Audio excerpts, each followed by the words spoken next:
usapan si Samsam, yung custody ni Samsam. Ma'am Yunora, Yes po. yung bata po, kung dadalhin po sa South Cotabato, dyan sa area po ninyo para magpaalam sa nanay po niya, yung bata po ba, ang plano po ba natin, ibabalik din sa Manila para ipagpatuloy yung kanyang pag-aaral?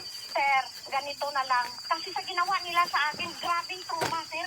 Problemado ako sa anak ko dito, problemado ako sa apo ko. Anong ginawa nila, tinakas nila, hindi nila tinupad. Pinag-usapan Ang namin. bata. Ganito na lang, kasi sa batas kasi natin, dapat mapunta sa akin si Doktor. Lula man siya. Alagaan ko si paaralin ko dito si Kung gusto niya puntahan pagkatapos ng kontrata niya, puntahan niya dito, ibibigay ko kasi may karapatan naman siya as a tatay. Yan ang sinasabi ko sa kanya sabi ko, may karapatan kang magdesisyon sa bata ko sana. Kaso lang, Bata mo ka hindi na. natin usapan namin Grabe Tagalog trauma ko talaga, problemado ako dito. Ang tono. Inanyan niya pa Namatay yung ang apo ko. mama. Oh, sabi ko sa kanya, alam mo namatay saan ang siya mama pupunta? Kaya kukunin ko talaga ang apo ko, sir. O si Lito, puntahan mo dito sa pagtapos ng kontrata mo. Mabuti sana. Ay, mag-abroad man good siya. Kung nandito ka sa Pilipinas, at saka ikaw mag-alaga kay sa personally, ibibigay ko. Pero kung yung mama mo, sa ginawa niyang ito sa akin, hindi ko ibibigay sa man. Ito kasi na, kaya nga nag-upload din ako ma, dahil sa anak ko din. Para sa mga Dapat anak ko. kinausap mo muna ako. Kinausap mo muna ako. Ma, kasi nga yung yung tayo na ano. Bana, bigyan Kasi ko na may ito kasi karapatan. si Tita yan din, nagpakita din ng motibo. Kahit nagpakita ng motibo, yan, dapat ako inuna mo. Bakit mo Alam mo to, ilang beses kita pinakol Pero dyan. mabilis na kasal ang makakuha sa bata, kaya ang binikanan sa bae. Ma, kasi ma, paano Depende. ma, paano ko Papa sasagutin man ma? siya. Kasi Next of lahat kin ng is ano, ang ginikanan sa may ano babae. lang pinagsasabi sa akin. Kaya na, responsible man siya nga papa. May Dahil sa mura inyo. na ako na rin eh. Meron pa, gusto, ipapayanin ko pa sa inyo. Sige nga, sinutaran ka na, ano ma, ako lang mag-isa dito sa abroad, wala akong sandalan dito. So, batas ang pinag-uusapan natin. Kasi kung ano, nandito naman talaga siya sa akin lang muna siya. Alam mo kung paano ko inalagaan. Pero kung may edad ng bata, ang bata makapili. Kung below 7 years old na siya. Pinaligyan sa Maynila. Alam mo kung paano ko inalagaan. Pero ginanon mo ako. Sana nakiusap ka na. Grabe ko sinasabi sa'yo. Ayaw mo makinig. Kasi nga nilaso na ng nanay mo saka ng kapatid mo yung utak mo. Sabi nga, si Samsama, hindi naman natin pagbayaan yun eh. Pwede nyo naman makita si Samsama, basta ano ko lang doon na, yung pag-aaral ni Samsama mapabuti. Yung kinabukasan niya ma, mapapaganda. Ayun na lang din yung huli nga na ko sa asawa ko mo eh. Diba? Lahat ng anak ko, si Irene dito nagtapos. Oo nga ma. Yung sama dito pa rin. Sa akin lang ma, yung kalagayan ng anak ko mapapaano din, yung mapapalis din yung ano niya, yung school lang kasi ma, yung malapit, yung ano lang ba ng bata ma, na hindi siya mahihirapan. At saka ang ano lang kasi ma, ang inano natin dyan is ang ano ng bata talaga kung saan siya komportable sa pag-aaral. Eh bakit dito nung iniwan ni Irene, pinag-aral ko naman yan Kaso lang inutusan mo kunin. Alam mo si dito, ang paralan namin dito, komportable talaga si Saman. Ang daming professional nagtapos dito. Oh, nakatapos, ang dami. Saka, paano magiging eskwelahan yan, komportable si Saman sa Maynila? Yung kasama niya, hindi niya gaanong kilala. Yung nanay mo, kailan lang niya nakita? Kailan lang sila nakita? Kailan lang sila nagkakilala? Tapos yan paalagaan mo? Tapos, tingnan mo ang ginawa Ang niya bata sa akin. mahirapan. Ginawa niyo sa akin. Magiging mabuting ina ba yan? Mabuting lula ba yan? Sige nga, sagutin mo ako. Ngayon pa lang pinastos niyo na yung bangkay ni Irene, pinastos niyo na yung karapatan sa makita si Irene. Tapos sabihin mo, mapabuti sa dyan. Kukunin ko si sa ayaw at sa gusto mo kasi ganito na ginawa niyo sa amin. Hindi ko kailangan itong pera mo po kasi tira talaga ang mainit dyan. Tira. Huwag mo nang bigyan sa pagtapos ng kontrata mo sa Saudi, kung gusto mo pupuntahan sa Saman, andito lang siya sa amin. Hindi naman po pwedeng yung hindi ko bibigyan yung anak ko yun. Ikaw, kung gusto mo bibigyan mo, Kailangan etong bata maka-attend dun sa libing ng kanyang nanay. Ito lang yung huling pagkakataon na siya ay magpaalam.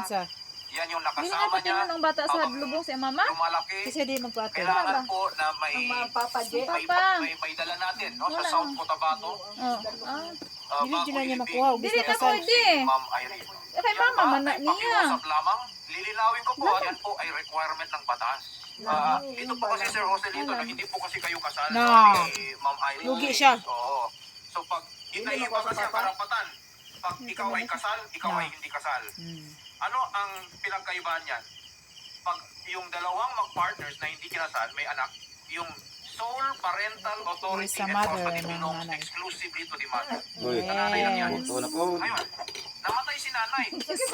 Ibibigay ba kay tatay? Hindi po. Hindi, Sabi abot, ng ina, batas, buto. pupunta po sa maternal grandparents. Ano po ang consequence niyan?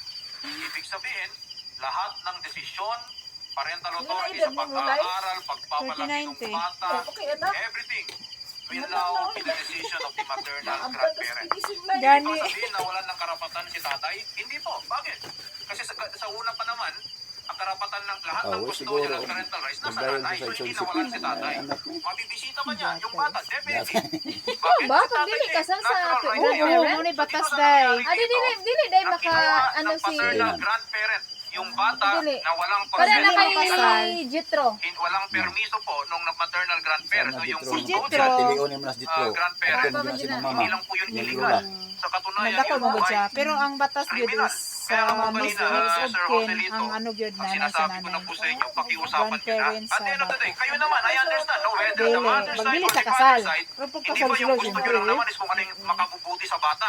At sa mga ganitong instances, mga ganitong issues, as much as possible, gusto kong pag-usapan nila, dapat yung bata maka-attend doon sa libing ng kanyang nanay. Kasi habang siya ay nandyan sa poder ng paternal grandparent, that is illegal. No. Okay? Actually, Yung pwede kanyang natin batas, no? ipa-rescue. No. Okay? Bakit? Eh kasi, Illegal daw. I will tell you this, no? That is kidnapping. No. Okay? Serious illegal detention. And pangatawa ay Ano may batas nakikidnap. nila? Pag sa Eh, kahit sa- sinong sa pulis tawagin grandparents natin yan, sa pwede papa? ipapaw yung Oh, bata. pwede Bakit? sila Because there is mapasuhan. criminal Wala. custody Wala. sa bata. Yes, Wala ano dyan batas. dapat. Okay? Pag Ayaw dili naman natin kasal. mangyari po yun. Okay? Dili, As much madili as batas possible, eh. hindi po yan ang direction po natin. We Kaya don't want pamilya that. mo kuha na. Okay? Bakit? Eh, baka makasama pa lalo sa bata. Okay? Dili. Ayusin po natin ito, ha? Walang mama. Ma'am Leonora, sana mag-cooperate po tayo, Sir Joselito, lalong-lalo na kay Okay, sa Rabi. paternal grandmother, si Okay, Rabi. Ma'am Rosario Paharon. Okay? Pero walang mangyayaring Buhi pa man siya, oh. kung ayaw nilang dalhin yung bata sa South Cotabato para sa libing ng nanay. Halimbawa, wala na ang Magandang mama. hapon po sa inyo, Ma'am Resalita. We will make the arrangements para itong si alias Nene no, should be able to attend Surtid sa dahon. yung burial ng kanyang nanay. We are for the best interest po naman of the child. Puting kapuyag So, yung DJ ba? ngayon po, Ako ba na magkakanta siya po duty na o kami mo na, ng no? case conference para mapag-usapan. And, nag-agree naman po sila na mag-attend yung bata sa Kaya libing ng tarita lagi, nanay. tatalo dahil. Ayan. Yung respect po sa pagpili ng namatayan. Yes. Nakakalungkot lang na ganito pa ang nangyari kung kailan pa namatay yung nanay sa pa nagkagulo. We will try our best po na after the case conference po, pupunta po sila ng Manila. And we will, ano lang po, ask po of your help if pwede na mapag-ayos natin sila dyan. Yes ma'am, no? Basta sa usaping nakita na pag-aayos, lagi po Marluto kaming na itong tumulong muna po yan, dyan. oh. Marian, eh kung sa libing nung ni Ma'am Ako ulit Irene, ang testingan. eh kung a-attendin naman Pwede yung mo tutusukan siya, no? grandparent, Pag di di that na mo siguro dikit that's yan. also an opportunity na rin para Tusukan ba? makapag-usap-usap patungkol dun sa Pag sa magdikit, bata. No? Dili Pero mo siya lupa. at this point, siyempre, kuha isama na natin to sa pag-usap si Father, si Sir Joselito Dali, Rabi ni Paharon. Maluto. Gani. Okay. Ma'am Resalita Alameda So, parang ng kanina head po ng next, Municipal ito na po. Social Welfare and Development Office ng San Joaquin, Iloilo. Maraming salamat po Yaw, sa inyo, bala ma'am. o doon nila. Ma'am Rosario Paharon, ang pakiusap po namin sa inyo, okay, para maiwasan na po natin no, yung mga kasuhan. Ayaw natin yan kasi maglola, di ba kawawa yung bata. karapatan yun. Okay? Pag-usapan po natin. Nagkuhan na ba sila na itong maka-attend yung bata bakulong sa libing ko ng nga kanyang nanay. uli ko kuan, ka nagda Manila. Kuanon niya bata, kaya na magkaso-kaso lagi daw. Ninawong ko diyang papa, besa ka sa tamag-abot ako tinag. Ganyan siya. Oh, ganyan siya ka papa. Ah. Kaya basta nakainom ba niya ito dito? Ano man siya, makainom na siya, kanang mukagway. What na sa... Na kayo Kuwan po ba? magkakapamilya, no? pag-usapan po Wow! ninyo ito. Sir Joselito, ang gusto naming mangyari dito, maayos nyo to bilang isang Ganun. pamilya. Okay? Angker.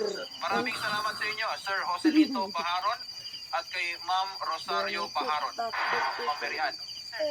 Pala nga nasa aktor, inana lang sistema. Paluluoy na lang ka. Maraming salamat po, sir. Parang anak mo kuhan sa Ang mga. Ang baba.